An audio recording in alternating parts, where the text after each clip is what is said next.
We, as a species, understand the danger of cold when it comes to cold exposure therapy. So in order to not die, because if you stay in that stressor long enough, you could have hypothermia, there's frostbite. It's insanely dangerous if you don't know what you're doing. Jesse Coomer is a cold exposure expert and author of A Practical Guide to Cold Training, a handbook for safe and progressive deliberate cold exposure.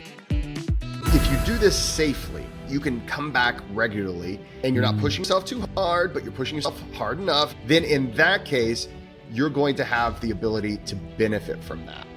Does that mean every shower rest of my life is going to be cold? Right. No. Oh, no. That's not to say you'll be completely pain-free and it's like, wow, I just take these cold showers, I never experience inflammation. It's not that either. But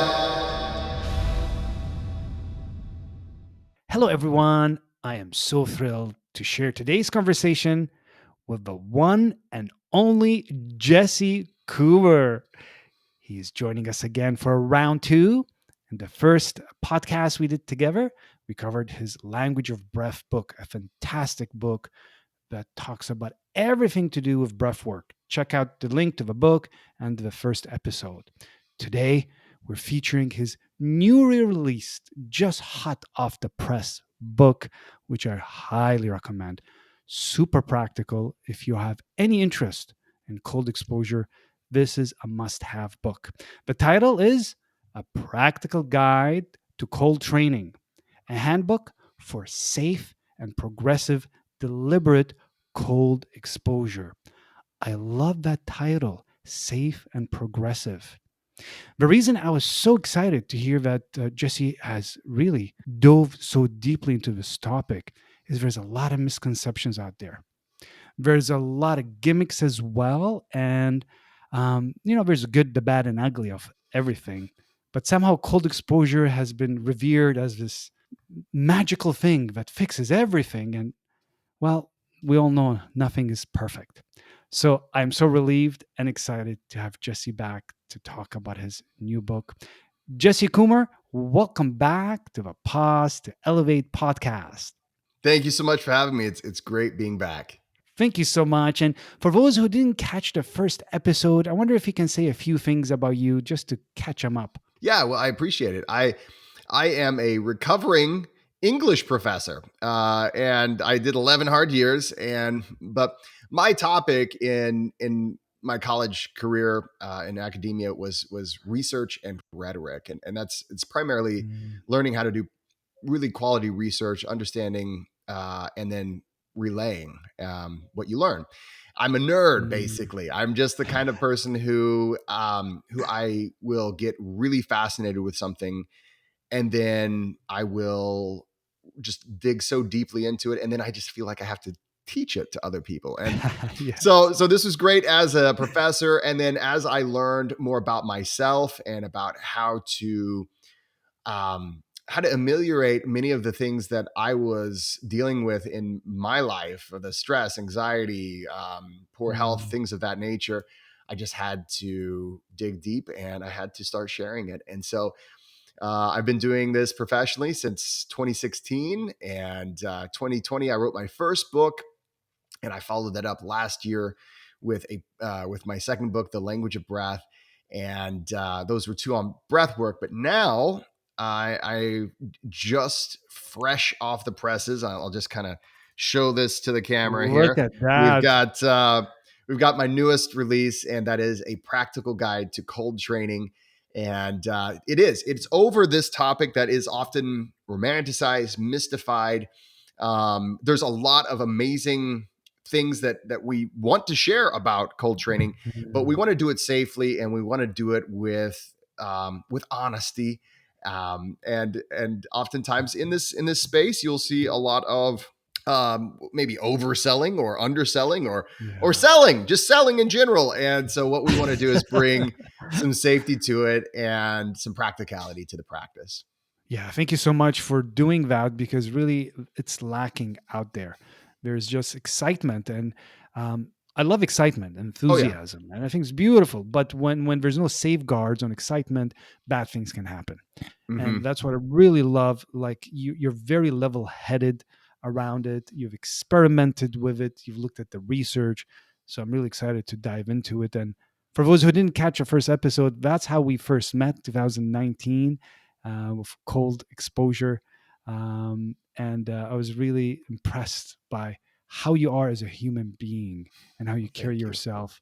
And even in your YouTube channel, that's how I started following you at first. I'm like, this is a really neat guy who's got expertise, but just real. So thank you again, Jesse. And I wonder if we can just start with like, what is cold exposure? Yeah, cold exposure therapy or deliberate cold exposure, cold training. There's a lot of different ways of saying it. Sometimes people say cryotherapy.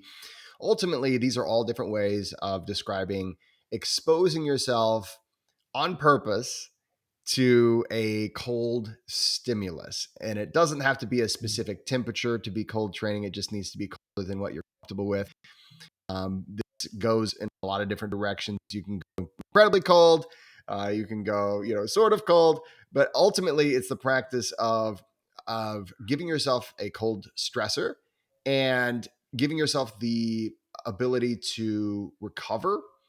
And in doing that over time, we start to see what we call the process of hormesis.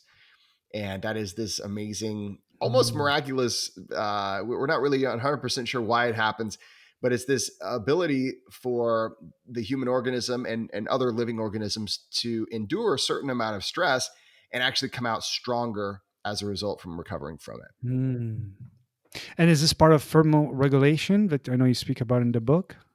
That's right. Mm. So when you get into a thermal stressor, so that can be heat, right? So that can be you go to a sauna or a steam room or something like that. Or whenever you go into ice bath, a cold shower, or just even a cold day, your hypothalamus, so there's a part of your brain that is in charge of allostasis. So what that means is it's a kind of a fancy word, but it's basically making sure everything is the way it should be. And Mm. one of those things is we do need to maintain a certain temperature. And in order to do that, the hypothalamus will activate certain elements from our physiology and it will affect your psychology. Mm. You're going to have the sudden shock, right? I think we're all familiar with, even if you weren't doing it on purpose. There's one time you stepped in the shower and the heater wasn't working that day, and it's like, oh wow, that was not what I was expecting. Yeah. And what that is, your hypothalamus picks up this temperature on your skin, and it says, okay, this is going to challenge my Mm. ability to maintain what we call thermostasis or the proper temperature of our bodies. And so in order to not die, because if you stay in that stressor Right. long enough, you could have hypothermia, and in some cases there's frostbite. There's all we as a Mm. species we understand, like your biology understands the danger of cold. And it says in order for us to be able to maintain life, we've got to make some changes either to our location. So it's going to send you adrenaline and a lot of stress hormones. Mm. Endorphins is one of them. So that's one of the reasons why we feel so good after, a cold shower or an ice bath. But it sends you these stress hormones actually in order to encourage you to get out of it. Right. And so we just Mm. naturally, that's why naturally, I'm just uncomfortable. I got to get Yeah, I out of gotta here. change it. Exactly. And I need to go back into the warm temperatures or whatever. But Mm. also, another thing that it will do is it will make changes to your circulation. It makes changes to the dilation of your skin and your blood vessels. And it does this to protect your core body temperature. And what we're doing when we engage in cold Mm. temperature training, we are challenging that system. And we're saying, okay, Mm. all right, we're going to put you into a little bit of a stressor here, and we're going to challenge this system. And the thing is, most of the time, that system does not get challenged in everyday life, right? Right. I often say, I wake up in a temperature controlled room, and Yeah. most of us take a temperature controlled car to a temperature controlled place of business or work or school. And then from Comfortable. there, it's, I mean, and there's Everything is nothing, comfort. Like we love comfort. it's true. And there's Yeah. nothing wrong with that inherently, because of that, we're not challenging this very natural system Mm. of being able to maintain this thermostasis. And so when we Yeah. engage in thermal training, and again, this can be heat training. Maybe that's my next book. I don't know. But I've been Stay doing tuned, cold training. folks. Yeah, stay tuned. Stay tuned. But cold training is the one that I've been doing the longest. And when you are engaging in that kind of a stressor, then there's changes that are going to happen. And Mm. over time, so there's immediate changes that you'll have happen. So you see, things like your Mhm. blood pressure change, your heart rate is going to change, you're going to feel differently in the moment. There's a lot of things, and we'll talk about, maybe we'll unpack some of that today. Right. But then over time, if you are doing it with wisdom, and this is what the book is, you know, we you can know a lot of things about biology. You can, and in the book, I talk about the biological benefits of Mhm. regular cold training practice. But if you do this safely, you can come back regularly, and you're giving yourself enough time to recover, Mm. and you're not pushing yourself too hard, but you're pushing yourself hard enough. There's a happy medium there. Then in that case, you're going to have the ability to benefit from that. What are some biological, physical benefits of cold exposure then? That's a great question. So there are some things you'll immediately notice. So one of the best biological benefits that I have seen in all the years I've been training, and there's a lot that I've heard about, but when we're talking things that I've actually seen and I've had, countless clients experience, one of the primary ones, the immediate benefit of the inflammation resolution. And it's a very Mm. natural anti-inflammation agent. And what happens is, again, your hypothalamus picks up the cold, and it starts to send you this chemical called norepinephrine. Mm. Norepinephrine is one of the most powerful endogenous anti-inflammatory agents that we can create. Mm. It Yeah. is it is actually, what's funny is that it's also the same neurochemical that we experience when we experience anxiety. But when we're experiencing it in a cold exposure, when we're experiencing, of course, we also produce this when we exercise too. So this is not Mhm. just a anxiety thing. It's basically there to help us to become more alert, and to help us to have energy to survive in our given Mm. environment. But the beauty behind this is it's also very strong anti-inflammation. It has a Mm. very strong anti-inflammation effect. And the real beauty behind this is that it's not something you develop a tolerance to.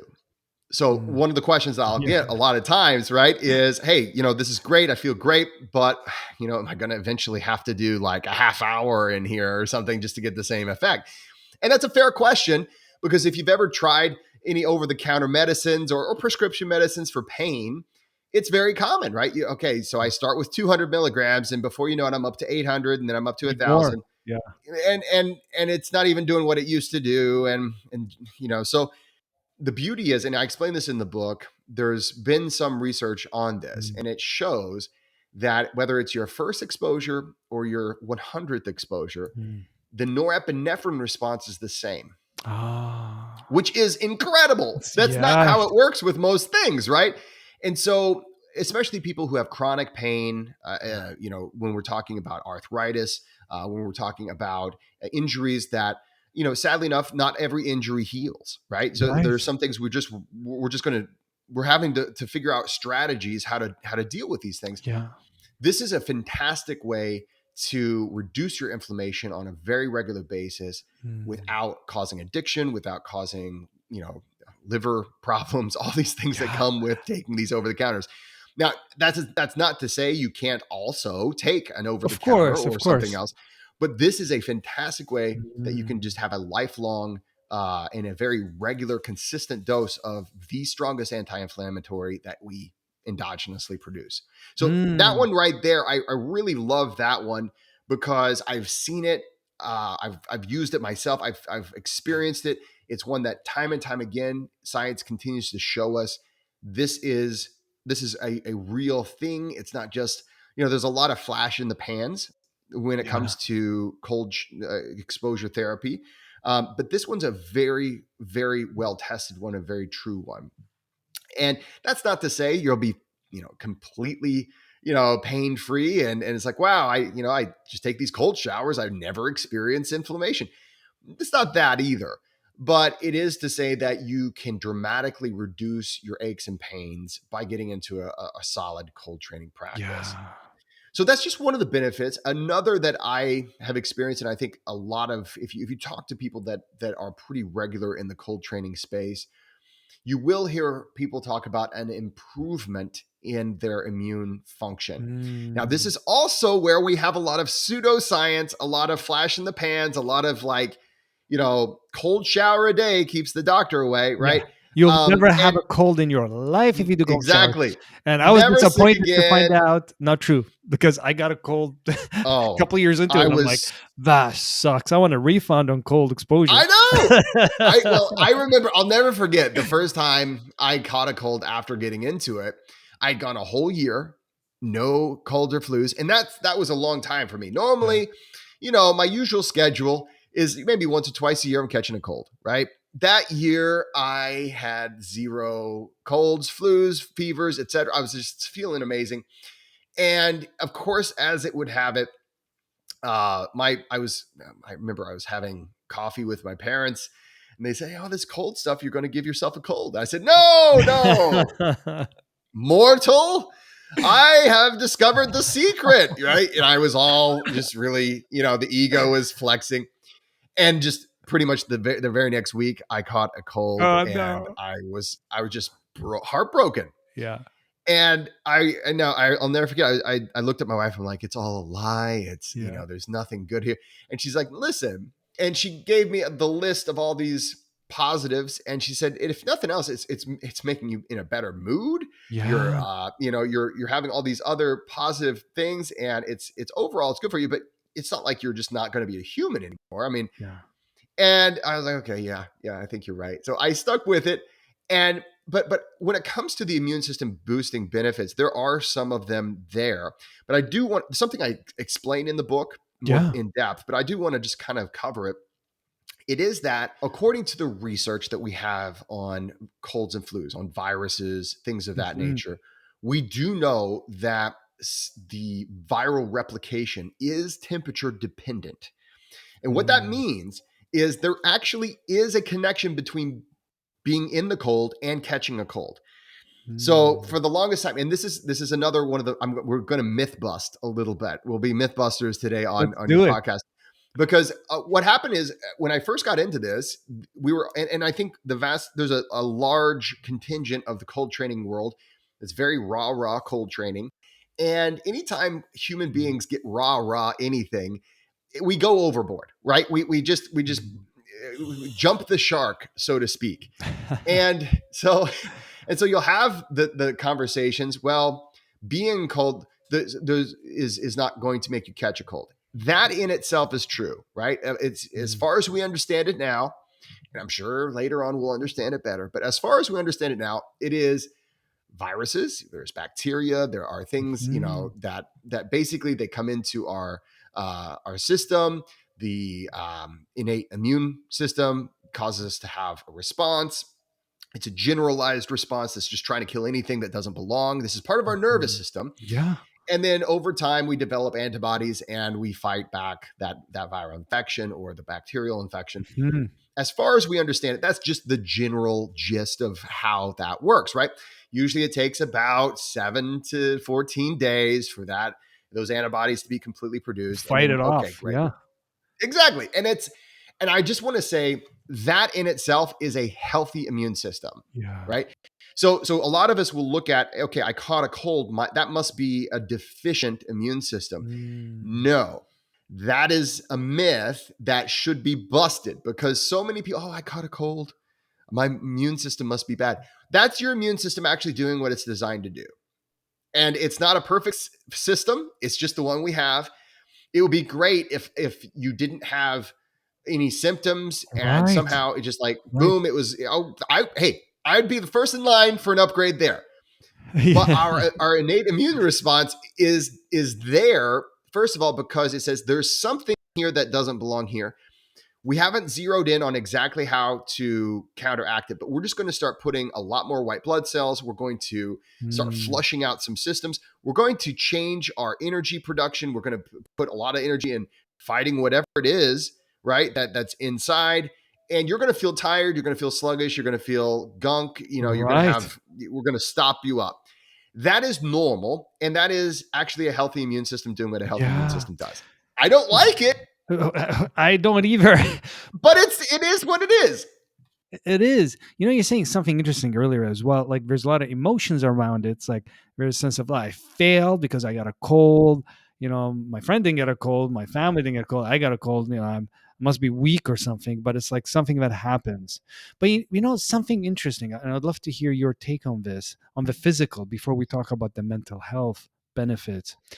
Anecdotally, for me, the intensity and durations of cold, getting like a flu or cold, even COVID, um, Yeah.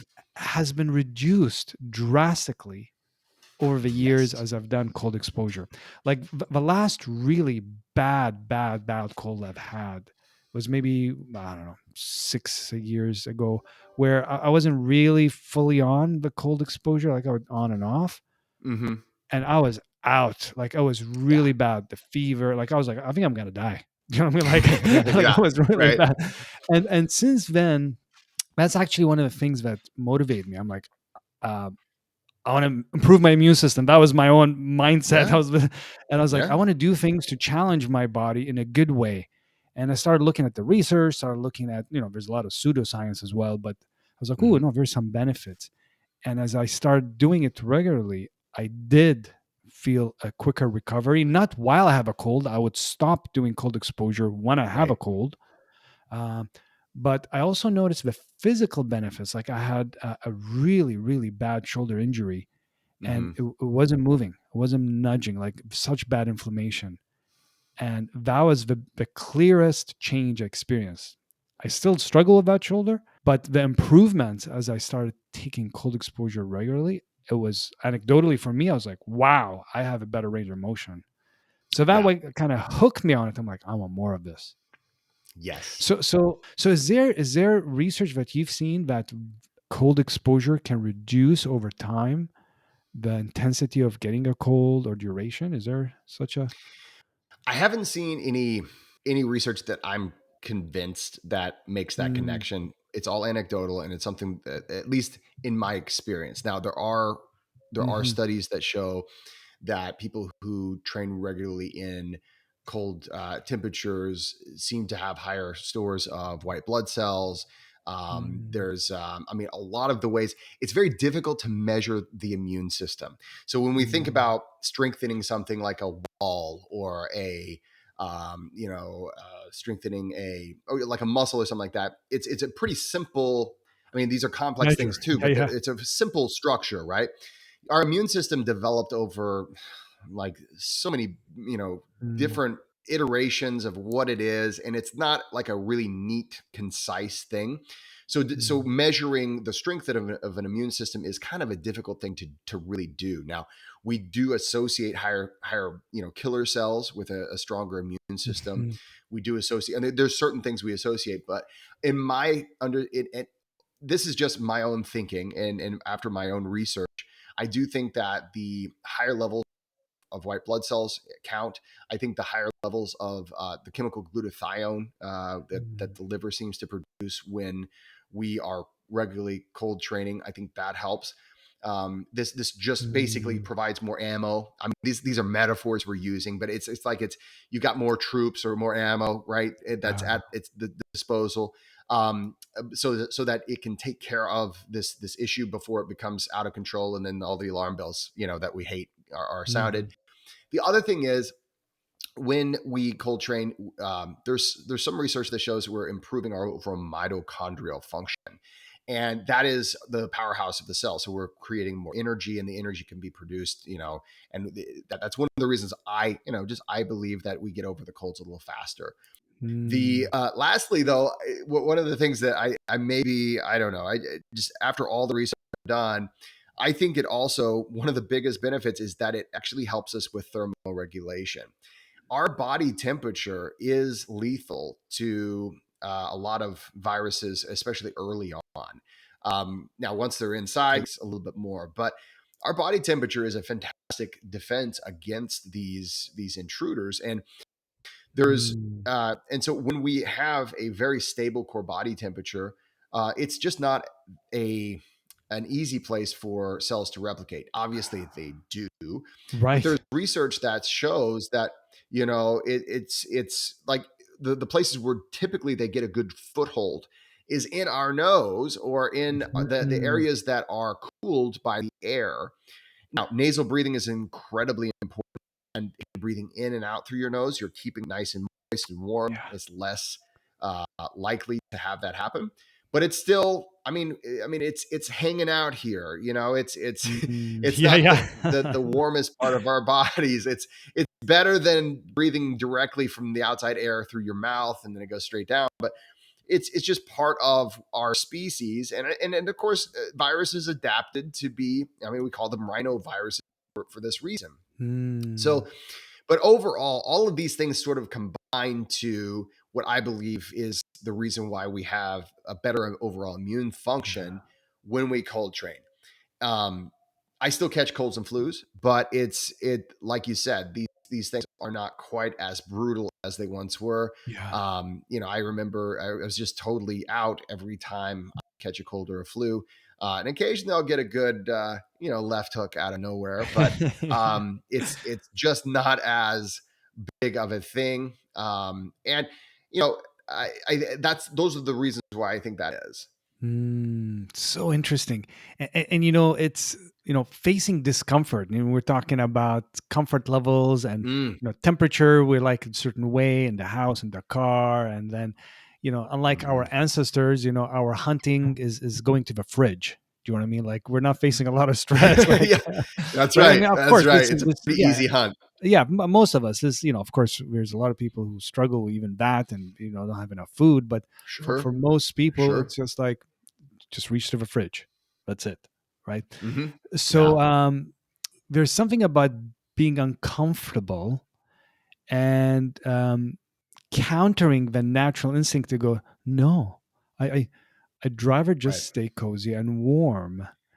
So it's really having to. I think maybe for some people, it's like, do I even give this a chance?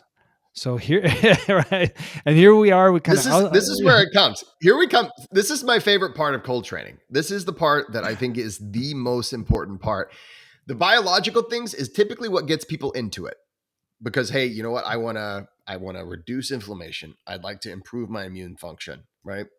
Or there's all the other ones that say, yes, I want to boost my testosterone, or I want to all these other things, that I still am not convinced of. physical benefit. But Yeah, but are there mental health people benefits? people look at the biological and they sometimes forget that it's all connected. And this is how it goes back to our last conversation we had. And I'm so happy that we got to do this one after that, right? Mhm. So one of the things that I noticed that was the primary benefit of cold training, and the thing that when we talk about things that change your life, Mm, um, yes, it's for a lot of people, if you reduce your inflammation, that's a life changing thing. If you improve your immune system, that's a life changing thing. yeah. But for me, I have always been a ruminator, and I've one of the biggest problems I used to face was paralysis by analysis. Mm, I was it was very difficult for me to make a decision. It was very difficult for me to uh, have boundaries, just personal boundaries. mm, It was very difficult for me to do difficult things because I naturally am a person who I want to be friends with everyone. There's a certain degree of people pleasing, that I face. And I think a lot of people have that. And then you're saying, well, how in the world could cold training help this? Here is how it helps. And this is if I have one message for the cold training world. Yes, even if the biological benefits weren't there, they're there. But even if they weren't, cold training would be worth it 100%, because what is happening when you cold train? You are making a difficult decision. And you're doing it on purpose. And you're choosing to get into a uncomfortable situation for a certain period of time. You're doing it with intelligence. And this is why the book that I wrote is so important, because you can absolutely hurt yourself doing Right. this. This is not something that you should just, oh, I'll figure it out. I don't read the directions whenever I, get a new thing that I'm going to put together, that maybe I don't read the directions or whatever. You need to read you need the directions for cold training, because you can kill yourself doing this, guys. Yeah. But what you're doing here, and this is something as just as simple as turning, you're already in the shower, taking a warm shower, just turning that knob. That is a difficult decision, and you know it. And so what you're doing is something you cannot do intellectually. Like, you can watch all the motivational videos, you can see somebody on TikTok or a podcast make every good case for you having boundaries, for you making decisions with confidence. But unless you actually show yourself that you can do this, you're not going to believe it. And it is the difference between showing and telling that makes all the difference in the world for our unconscious beliefs, so for our subconscious beliefs, for our overall outlook in life and on ourselves. And so what happened to me, and what happens so often with my clients, and actually one of the most common reasons, when I'm working with people and I say, hey, we're going to get into cold training, right? So I have lots of clients and I've been working with one-on-ones for a long time. I will bring up cold training, but it never is, hey, you know what? It seems like you're catching a lot of colds. Maybe we should try. It's never that. It's never that. It is always, okay, this person is coming to me with a goal. I want to be someone who can lean into life a little bit more. I want to be a person who is able to make a difficult decision. And so I'll say, okay, here's what we're going to do. We're going to practice, and you're going to show yourself, because you can't intellectually do this. It is something that, I don't care how many books you read or anything like that. You have to experience it. And you have to prove it to yourself. And it has to happen over the course of many days. I don't remember when it happened to me, but it was over the course of the first few months. And that whenever I caught a cold after that first year of cold training, and I was all depressed because, oh no, I caught a cold. My wife turned to me and she said, look at all these things that have changed in your life, right? In reality, it was, who cares about if you're going to catch a cold or not? Right. That's it's 7 to 14 days. That, I'm not going to say it's fun to catch a cold, but the ability to lean into life and say, okay, I'm going to make some decisions. I may take some risks. I'm going to do something now, even though that I'm not like 100% confident. Because one of the problems I had was that I would make no decision, right? And we know that when you make no decision, you're making a decision, but it doesn't feel like that, right? It's like, well, if I don't make the decision, if I don't step into this, well, then I can't, at least I'm not losing. But you are losing because you never are trying. So I would say the psychological benefit of showing yourself that you are someone who can make a difficult decision, and you are someone who can push through discomfort, that right there, that's worth more. You cannot buy that. Yes. There's no pill, there's nothing out there like that. You have to show yourself you're that person. Hello, everyone. I just wanted to quickly thank you for stopping by and watching this content. It truly means the world to me that you're interested in creating positive change. I also want to invite you to join our amazing community. I have free events online about mindfulness, mindfulness-based stress reduction, laughter, as well as retreats that you can do from the comfort of your own home. And are you ready for this? Self-paced program that you can do about mindfulness and stress reduction. So you can join the newsletter below to stay up to date on all these goodies. And if you haven't subscribed, go ahead and press that button. It really helps me to keep this content going and reach out to more guests. Thank you so much again, and may you continue enjoying watching this episode. So it really develops this mental strength, mental resilience. Because I have to say for myself as well is, after all these years, just before going into an ice bath, it's just like, oh, it's gonna be cold. Like, and just learning, learning that is just a thought. This is where mindfulness I find really helpful. It's something that I teach through my center. It's like it's just a sensation, becoming aware of it, breathing, relaxing into it, and just know it's just a thought. But it's not like the thought has disappeared for me after years. It's not like, oh, this is just going to be warm today.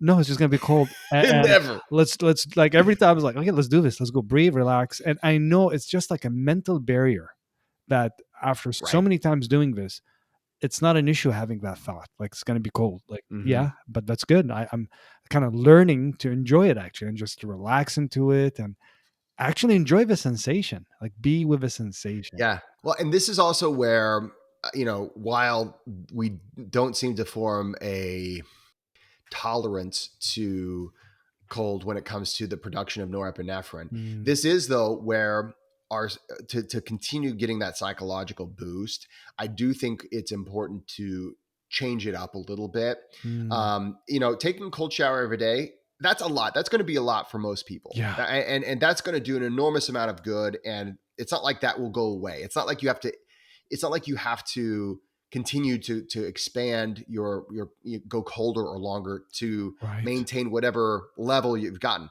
But the beauty is you can actually you can train this even more. And that's where Mm, the book comes into play, because I I would highly encourage a person, if you're into cold showers. Now, I released the book August 31st because I want to make sure that people can ease into this, right?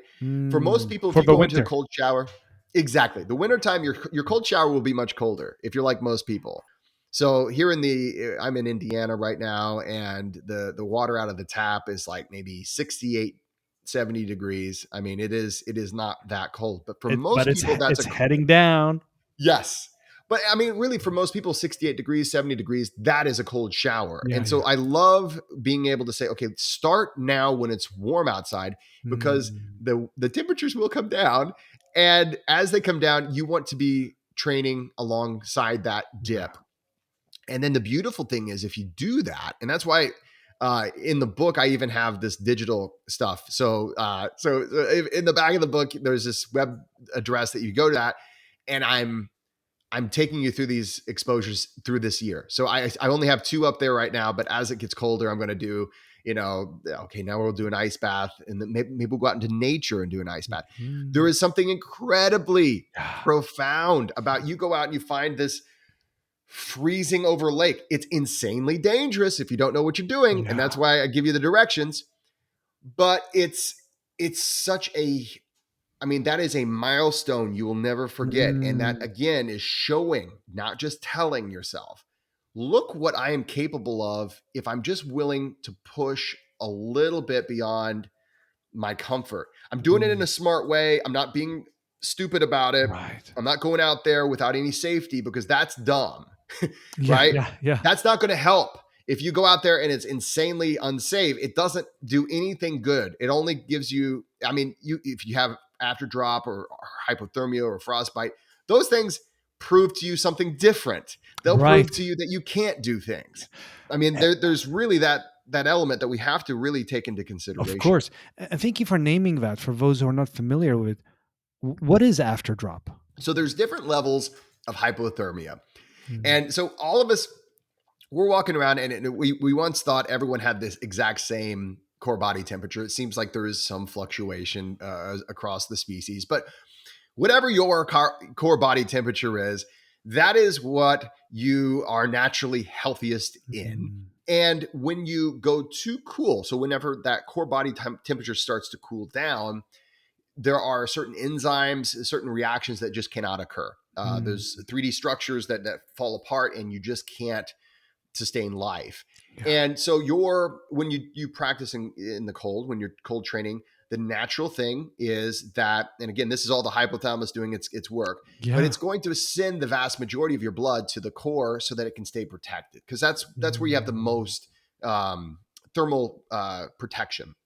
Well, what happens is, eventually, though, if you stay in the cold long enough, that core body temperature starts to dip, right? Now, if it dips and we're talking just as few as few as 3.5 degrees Wow. Fahrenheit. Yeah. That's hypothermia. And once you get to that point, you better call the ambulance. Do not try Mm. to figure it out yourself. You may be delirious at that point. You need to Mm. be careful. I mean, it's not a huge drop that can really cause a catastrophic, unstoppable drop that just keeps continuing to cascade. But for a lot of people, that's not the problem. For most cold Right. trainers, they're smart enough to know, okay, they get out before then. But uh, for I would say most cold trainers, I've had this. I mean, I've had all of these things happen. By the way, and this is one of those things where I that's why I wrote the book. It's the book I wish someone would have written for Yeah. me, but I didn't have that, so I had to find out the hard way. Okay, this is what hypothermia feels like, and I was very fortunate. I didn't have, terrible, I didn't die. but but the next step after the thing that typically you will experience at one point or another as a cold trainer, if you push yourself hard enough, Mm. and this is just by accident, it's like going to the gym. If you go to the gym and you go to the gym long enough, you will have an injury. It's still worth going to the gym, Yeah. but it's like, okay, eventually you're going to sprain something or you're going to pull something. It's just part of being healthy. Yeah. Well, part of being a cold trainer, and hey, if you follow the directions in this book, you may never have it happen, but Yeah. I've had it happen. What after drop is, it's when you get, a lot of times it's when you get out of the cold and you've been in it a Mhm. little too long. And what happens is some of this cold blood, and you got to understand, your hypothalamus does a great job of keeping the cold blood at the surface because that's where Mm. it's safest. It's furthest away from the core. Well, eventually that blood does have to come back to the core because it all has to circulate through your heart. Right. So what happens is you've been in the cold too long and your body still has to process that cold blood. Now, this can happen in a few ways. One is Mm. that maybe you weren't actually in the cold too long. It's just that you allowed you got out, and maybe you warmed up too fast. The blood vessels at the Mm. surface, they opened up a little faster than maybe what naturally would have occurred. And then that blood opens up, it comes back to the core, and now you feel uncontrollable shivers and you just Mhm. feel bad. The lower this drop happens, the worse you feel, the Yeah. less energy you have. But a lot of people just have a mild case where it's just they kind Mm. of feel shivery the rest of the day, and they just don't feel good. Yeah. Um, so it can happen if you try to warm up too fast. It can also happen if you were just in too long, because at some point, you do have to process that blood. And Right. so it's not a fatal thing. It is a thing where I have some protocols in the book as far as, okay, you want to take your temperature and keep taking it, every 15 minutes. If it drops below a certain level, I Mm. have the Celsius and Fahrenheit for everybody, Yeah. depending on where you are. But, if it drops below a certain level, call the, ambulance. As long as it stays in here are the things you want to do to make your after drop experience as short and as bearable as possible. Yes. And, because there are things you can do to make it not as bad. And there are things you can do to get through it a little faster. And those are important things to know. And it's just part of the book that I felt, okay, most people are going to probably, accidentally push themselves. We all Yeah. get in, you're like, oh man, I'm doing so well. And you get out maybe a little longer after whenever you should have gotten out. And so, There's also something about the culture of like, no pain, no gain, push a little harder. Like, oh, what if I can go even more? That makes me stronger. And I think that's what I so appreciate about your book. This is not how you work with cold exposure. It's not like go suffer until that's dangerous. And that's why I actually love what you've done with a book, outlining with such clarity. Here's what you can do. well, thank you. Yeah. Well, and really, when you think about it, with exercise, we have feedback mechanisms that let Yeah. us know when to stop, right? Yeah. So if I go to the gym, I'm doing bench press or curls or something like that. There's a muscle that will fatigue, and it says, "Well, okay, We're you're done. done," Yeah, yeah. right? And you literally cannot continue the action, right? And Yeah. so the hormetic process is like, okay, you stressed it beyond the point. Okay, you're Yeah. done now. with the cold, it's different because we don't have that feedback mechanism. Yeah. The feedback mechanism hits you immediately. It's a very fast thing. It says, get out of here at all costs. And you're saying to yourself, okay, no, if I stay in this a little longer, I can benefit from this. Yeah. But there's no mechanism that hits you and says, okay, now is the Now, safe now time it's to come enough. out. Now it's time Yeah. to go. Yeah. And so in my A book, I green talk light about, comes up, you know. oh, I wish. Yeah. And the thing is, so in the book, I talk about developing a good relationship with I call it the inner voice. Mm, Interoception is ultimately what I'm talking about, because the more you get familiar with how your physiology works, you're going to be able to pick up sort of, okay, I yeah. feel like I need to get out now. And it's difficult to pinpoint exactly why you know that, but it is something that if you really pay close attention every single time you do this, you can start to get to know that, and you can start to get to know it. Okay, you know what? If I stay in any longer, I'm going to be up against the edge. So we always want to get out feeling strong, and Yeah. the other day I got a bunch of ice bags and I made an ice bath, and it's just because sometimes I just want to make an old fashioned Yeah. ice bath. And the thing is, it was just for me. I spent, $25 or so on all this ice. And I remember when I used to do this, I wanted to get my money's worth, right? It's like Yeah. the Yeah. all Yeah. you can eat buffet, mentality. Stuff yourself. Yeah. Exactly. Maybe if I get 3 ice baths today, I can take the next 3. No, do not, do not, do not Yeah. do that, because it is not how hormesis works. It's not how our Yeah. physiology works. And what you end up doing is you're actually going backwards. And you can create, Yeah. there, like I said, the greatest benefit is the psychological benefits. But if you're proving to yourself, wow, I Mm, can't do this. Wow, it was stupid for me to make this difficult decision. You can make this the antithesis of a yeah. positive experience pretty It fast. defeats the purpose. Totally, Oh yeah, my defeats the gosh. purpose. Thank you for outlining that about the after drop. And something else that I discovered is, it takes a while to warm up after. So even if it's a 2 minute or a 5 minute cold exposure, it's not like the moment it's over, you feel warm. And Yes. yeah, so and I know I heard this anecdote. I don't know how true it is. It doesn't always feel that way, but it's like it's double the amount. So if you do 3 minute cold, you need at least 6 minutes to warm up. Um, have you seen things around that? Because sometimes it happens I for may have me. been I'm the like, I guy that warmed up, but told you that. sometimes, oh, so yeah, I remember, but yeah, it really, that's been my experience, and I go over this in the book too, because it is something that in my time as a cold trainer, I always say, even when you're out of the cold, you're still dealing with the cold. yeah, And I always, as a rule of thumb, say for at least twice as long as you were in the cold, you're not going to go take a hot shower. You're not going to go high five your friends or whatever. You're going to go and you're going to stand there or sit there or just do some really basic movement. yeah, And you're going to be really mindful of your physiology. And you're going to do that for at least twice as long. For yeah, sometimes it's going to be longer than that, but that is just a rule of thumb. We're not machines, right, refer to our previous conversation. So there's no real formula there, other than it seems to be that's kind of like that's the biggest danger zone. And yeah, then after that, like I've talked to some folks who I've trained with and I highly respect, and they say 3 times as long as yeah. you were in the cold. Hey, I don't think there's anything wrong with being too safe. No, I agree with you. I So agree with you. Yeah, yeah, but ultimately, too, there's something about connection to the body, like tuning in. yeah. What's happening for me, and it's actually something that happened to me a week ago or so, which Mhm. is the temperatures kind of dropped a little bit. Was river dip that I did, and 4 weeks before that, I stayed quite a long time, like longer than my usual, and I left feeling great.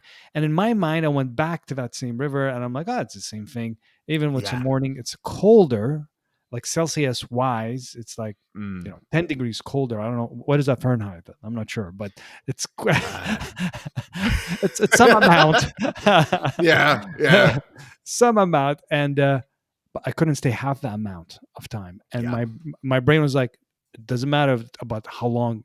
I'm not trying to beat my own record. It's like yeah, my body right now is saying enough, get out. And I'm Yes. glad I did. It took me actually even longer to recover, and I've been using too. When it's out in nature, uh, gloves because of my height. Hmm. I have a couple of fingers that used to turn like almost blue. You know what I mean? I'm like, Oh yeah, you have and I some was like, and Raynaud's. I started using gloves for that, and now it's just turning like just pale white, and then comes back.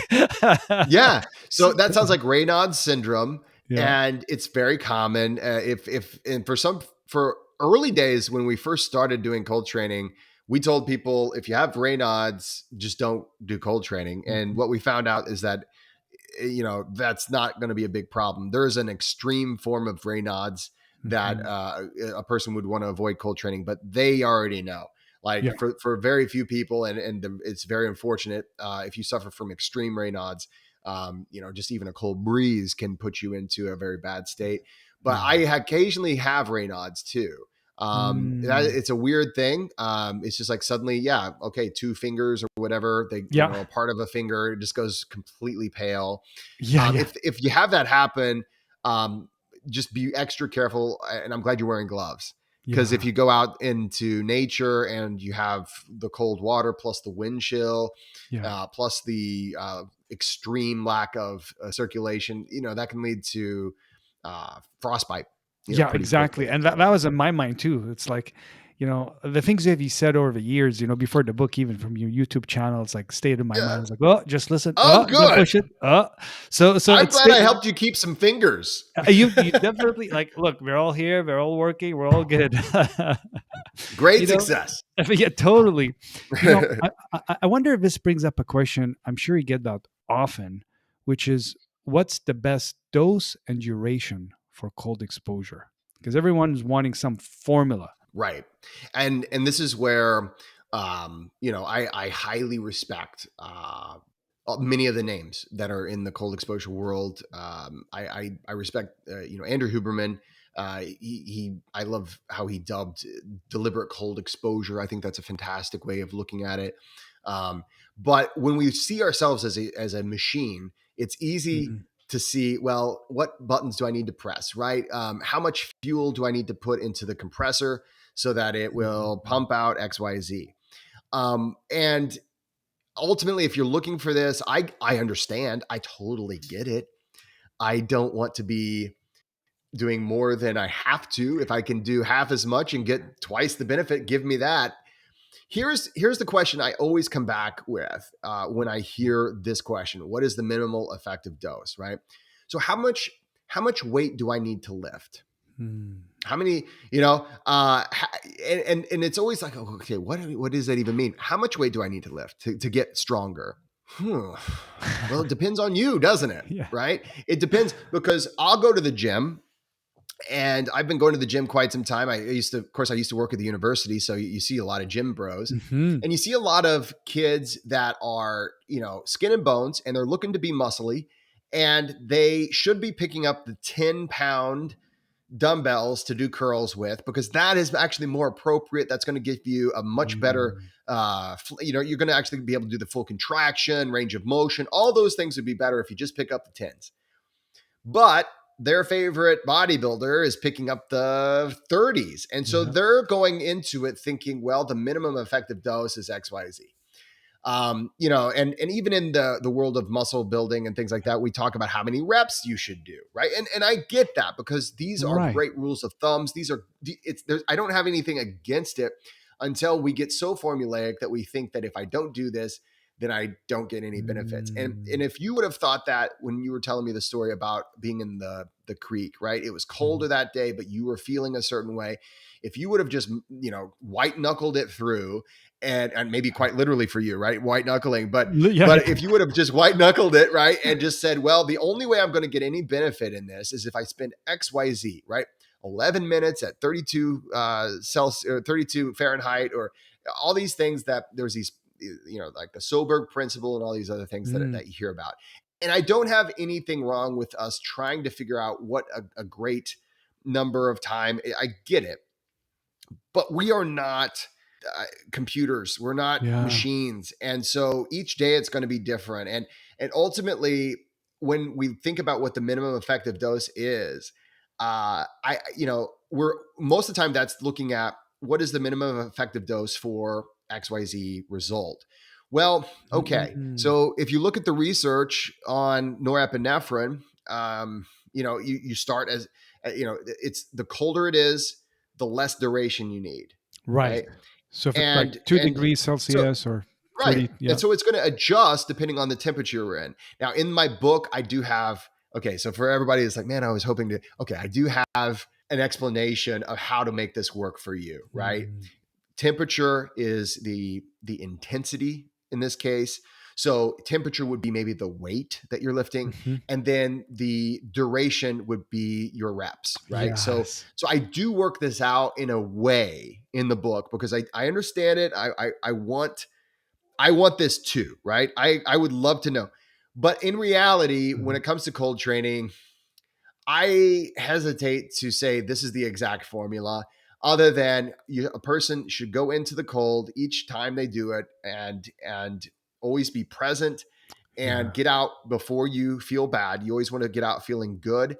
And then if you do that long enough and consistently enough, it doesn't really matter how you got there, because going with the muscle building thing. So Mm. when we okay, so if you go to like the Olympics, or maybe a bodybuilding show or something like that, if there was a formula that said this is Mm. how often you should run, or this is how fast, or this is how many steps you should take, or how many reps, then all a person would have to do is just follow that formula, and then they win, right? But we are all different biologically and physiologically. So it really, I mean, I think that's an example of how it's going to vary Yeah. from person to person. You get stories about some people, and their training is totally different Yeah. than the other person, and they're neck and neck. But it's like, well, if we had some kind of formula that you just apply to all humans, I would love it. Don't get me wrong, I want that. It's just that in my experience, in just every aspect of being a human, I've never seen anything that's like, okay, across the board, this many minutes. I mean, when we're getting down to Mhm. just this many minutes per week, Right. or I think that is, you're missing a lot. And in many of these cases, for instance, the Soberg principle, Susanna Soberg, Mhm. was very, very famous, very popular on the Huberman podcast. And I'm not saying that she's necessarily wrong, but the research was only done on, I mean, I think it was fewer than 20 people in that study. Mm. So I would just challenge that, and whenever we're looking at it in a broad case, this Mm. is what the average person should do. So Yeah. just bring it back. I know it's a really very unsatisfying answer, but the answer to the question of what is the minimum dose is always going to be another question of who are you, what are Yeah. you, how long have you trained, what have you been doing. It's all about progression safely, Yeah. as opposed to just hit this bar and you're done. Right. So you're also naming adaptation, like proper adaptation, letting the body adapt Right. based on each person's body, their goals. But I think we always want the quick fix. Like if I can Oh, I only do too. get to, I'm the same way. yeah. I mean, that's the thing that I heard earlier on was like 2 minutes, you get all the benefits. And if it's cold enough, closer to 0, 2 minutes, you're done, you get everything. And I was like, well, why stay 2.5 minutes if I get all the benefits in 2 minutes? But then again, I didn't understand it at the time fully. Like, wait a minute, but it depends how my body is, like how cold it is. What is it? Is it an ice bath? Is it in the river? Is it a shower? Is it? You talk also about walking, like in cold weather. Like there's many ways of cold exposure.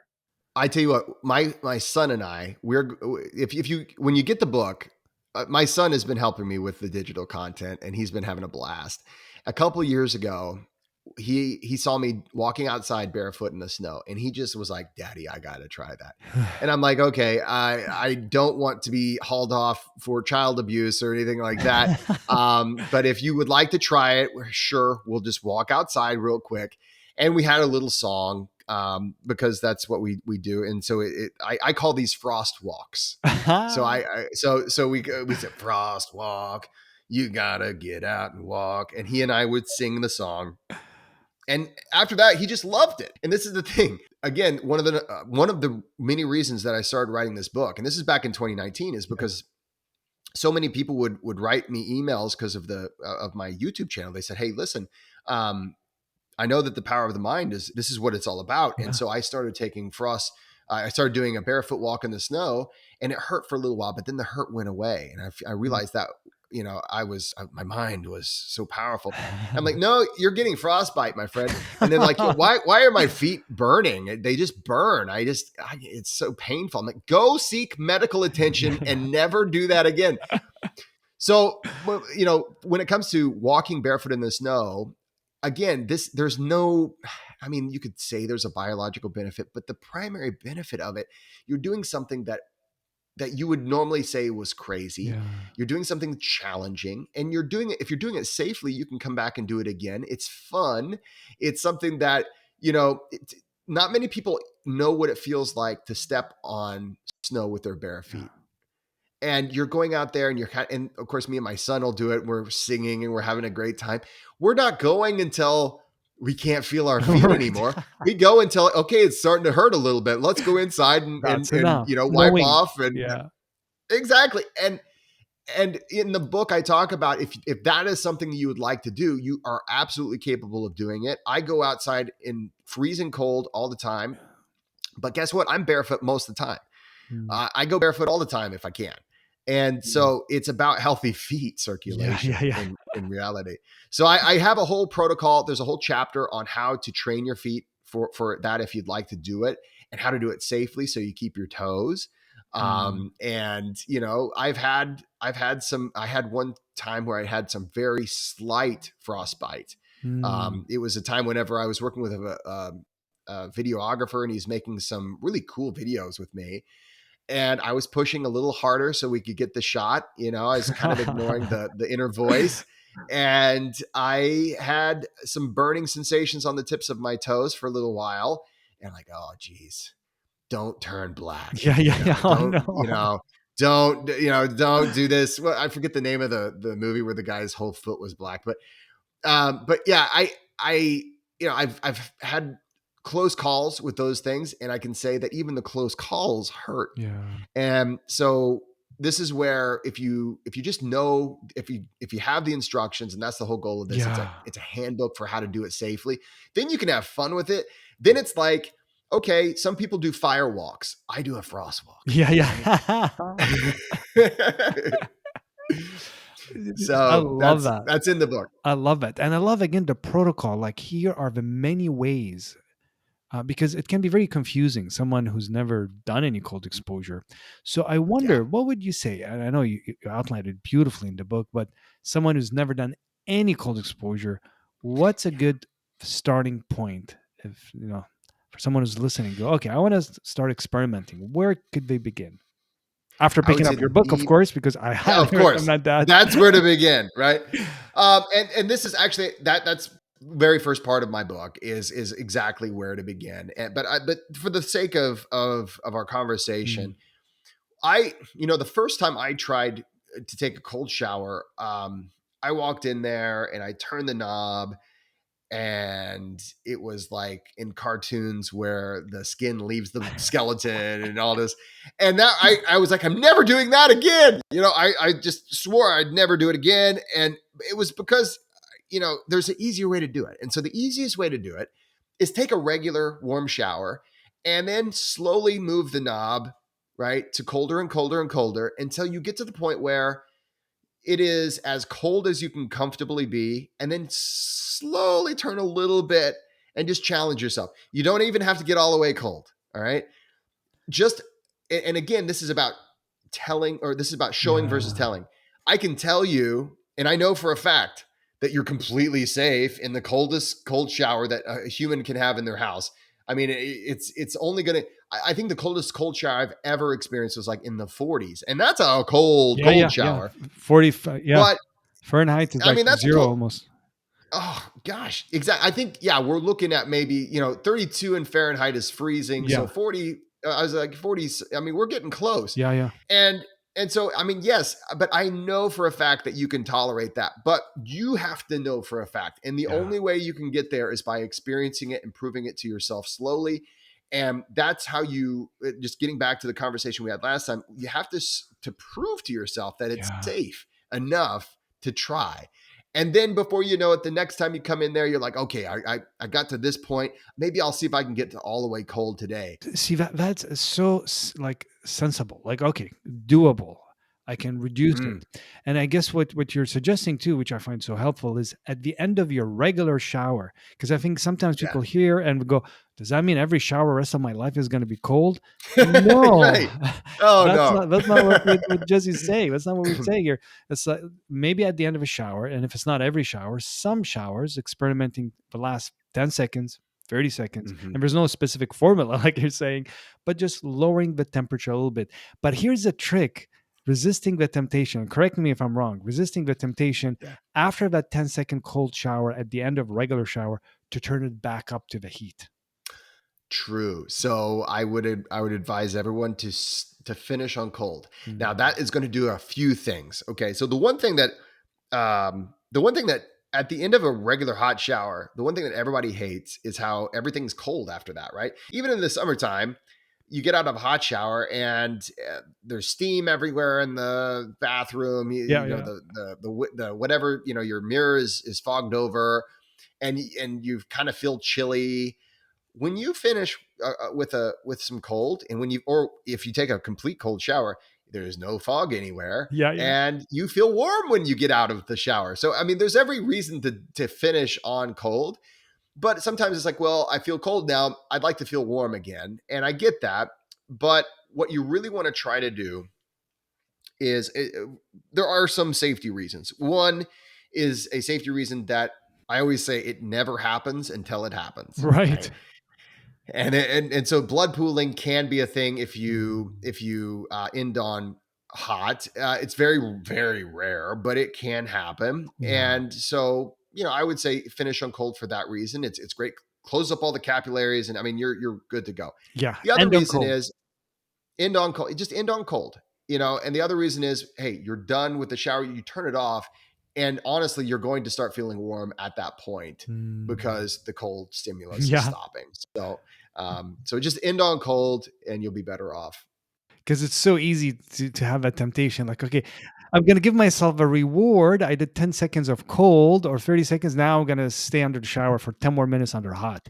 But that defeats the Right. purpose of the adaptation in the body when you're ending on cold, too. You want to give yourself, yeah, you want to give your physiology an opportunity to actually adapt and actually rewarm itself a little bit to deal with Mhm. that cold. And even if it's not a long cold exposure, it's at least something for it Yeah. to say, okay, I've done this. I've caused the vasoconstriction. I've done all these things.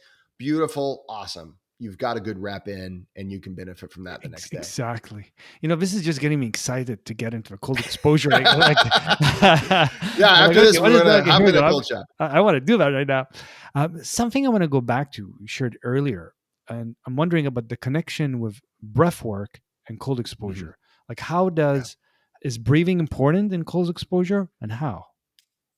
Yeah, so it used to be that we would think that, okay, and this is how I met you, right? Doing some hyperventilative breath work or Mhm. some heavy breathing before getting into a cold Yeah, shower or a cold experience which was is a that Wim really Hof going to approach, kind of do a lot of. right. Yeah, yeah, yeah, And that's how I started. That's how I started with this whole thing. And um, there's really, when it comes down to it, there's no reason to do that before getting into a cold yeah, shower. In fact, if you hyperventilate, you can actually cause vasoconstriction. You can actually feel colder before going into a cold shower, which to me, I mean, that's not a very encouraging thing, right? I already feel kind of cold. Now I'm going to go into the cold. And some people would make the claim that if you do that, okay, you're ramping up the nervous system, and yeah, then you can go in there and you can get a double ramping up of the nervous system. And ultimately, I don't see the benefit in doing that. That's right. not something I teach anymore. What I do teach is that breathing is absolutely important, and the Yeah, way you breathe in the cold experience is incredibly important. In fact, So I do a program with the with first responders, Mm. and in fact, it's been adopted in the Indianapolis Police Academy. And we put people into a cold bath or an ice bath at the end of it because we are trying to put them into a overwhelmingly stressful Yeah. situation so they can use certain breathing techniques we've given them to downregulate their nervous system. Because in the cold, right, again, your hypothalamus is giving you all these signals that get out, get out, get out, get out. Yeah. It's ramping up your nervous system. And if you can learn how to calm down in the Yeah. cold, then you're doing that thing we were talking about, right? All this, oh wow, I can be calm in even in an overwhelmingly stressful situation if I need to be. Right. So learning how to breathe is absolutely important, but it's not like a lot of the kind of like the clickbait and the hoopla. It's Mhm. literally saying, okay, if I want to send a signal to my nervous system to calm down, I need to lengthen my exhale. I need to Yeah. slow my breathing down and try to have as calm of a breathing pattern as I can. Now, Mm. yes, when you get in that ice bath, are you going to gasp? It's gonna Likely. constrict like yeah, Yes. yeah. And that's again, that is a totally normal response. But your goal here is to not lean into the Yeah. sympathetic response, which is right. Is you're trying to lean into the response of, okay, I know I need to calm myself down. And in order to do that, the strongest tool I have is breathing. If I Yes. slow my breathing down, then I can stay calm in this cold situation. I can stay relaxed, even though it's a stressful situation, and I can see myself doing it. Again, going back to the psychological benefits that that cold training is all about. I can observe how I can sit here in an overwhelmingly stressful situation while being calm. That's how Yes. you're going to get that beautiful benefit, right? And so you just breathe normally, as if you can, breathe nice and relaxed. And then when you get out, you breathe nice and relaxed and you observe the physical sensations of you warming yourself up. This is one of the many things I love about this training, this cold exposure, because it continually teaches me that relax into the discomfort. So it's not fighting it, just breathe. And not doing any specific form, just take a deep breath, relax. And I've Right. experimented, I haven't done this in a while, but experimented even in the cold, remembering things that I've just recently learned, or a definition of something, or numbers. I'm trying to think about stuff to get my brain to kind of challenge my brain to relax enough so I can think rather than just, oh, is this too cold? It's like, relax. Or Right. Right. what did I read today earlier? Like I Yes. haven't done that in a while, but I used to do that a lot. Just challenge my mind in the cold. And some people use it as a way of meditation, a great time to clear their mind. Hmm. Other people use it as a time of reflection. And you'll see, strangely enough, on everything, people will find a reason to disagree with other people. Yeah.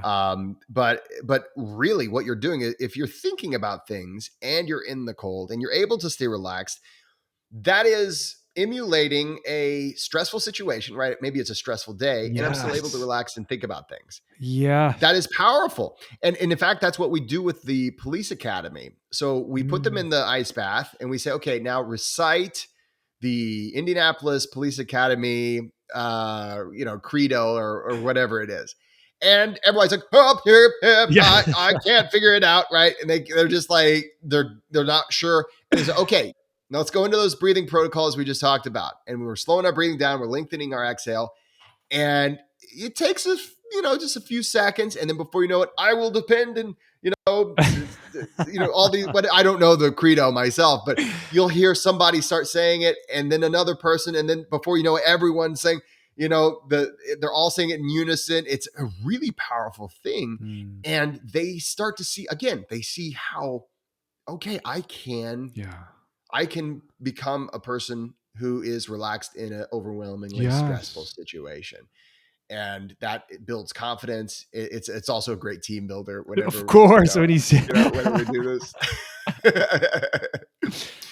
yeah, that is so cool, so neat. You're doing so many amazing things, truly, and it's so enjoyable. Like I really want to thank you because you provide such valuable information that's science based, level headed, practical, incredibly helpful.